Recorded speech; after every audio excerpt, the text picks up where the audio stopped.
شکریہ، جزاک اللہ۔ ہمیں اللہ تبارک و تعالیٰ کا جتنا شکر ادا کرنا چاہیے کم ہے، اس لیے کہ ہمارے کسی بھی فضیلت کے بغیر اللہ تبارک و تعالیٰ نے ہمیں اس نبی کی امت میں پیدا کیا کہ انبیاء نے بھی جس کی امتی ہونے کی تمنائیں اور دعائیں کی ہیں۔ اب اس امت کی فضیلت میدان محشر میں کیا ہوگی؟ میدان محشر کا منظر نفسی نفسی کا عالم ذہن میں رکھیں اور یہ شعر سماعت کر لیں۔ ہے یقین خواب میں آقا کی زیارت ہوگی۔ خورشید بھائی آپ کی نظر یہ شعر ہے، سماعت کر لیں۔ سب نبی حشر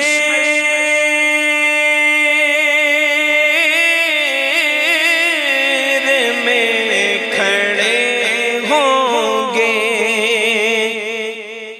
سب نبی حشر میں کھڑے ہوں گے اور محبوب خدا سجدے میں پڑے ہوں گے،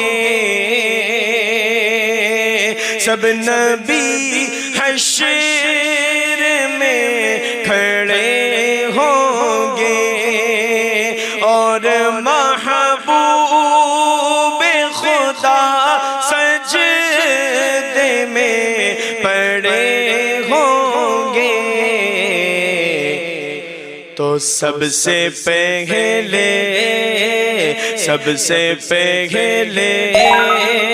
جو بخشی جائے گی،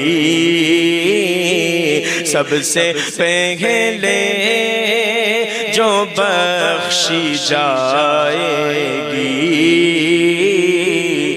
میرے سرکار دو عالم کی وہ امت ہوگی، سب سے پہلے جو بخشی جائے گی، میرے سرکار دو عالم کی وہ امت ہوگی۔ ماشاءاللہ، بہت بہت شکریہ۔ یہ شعر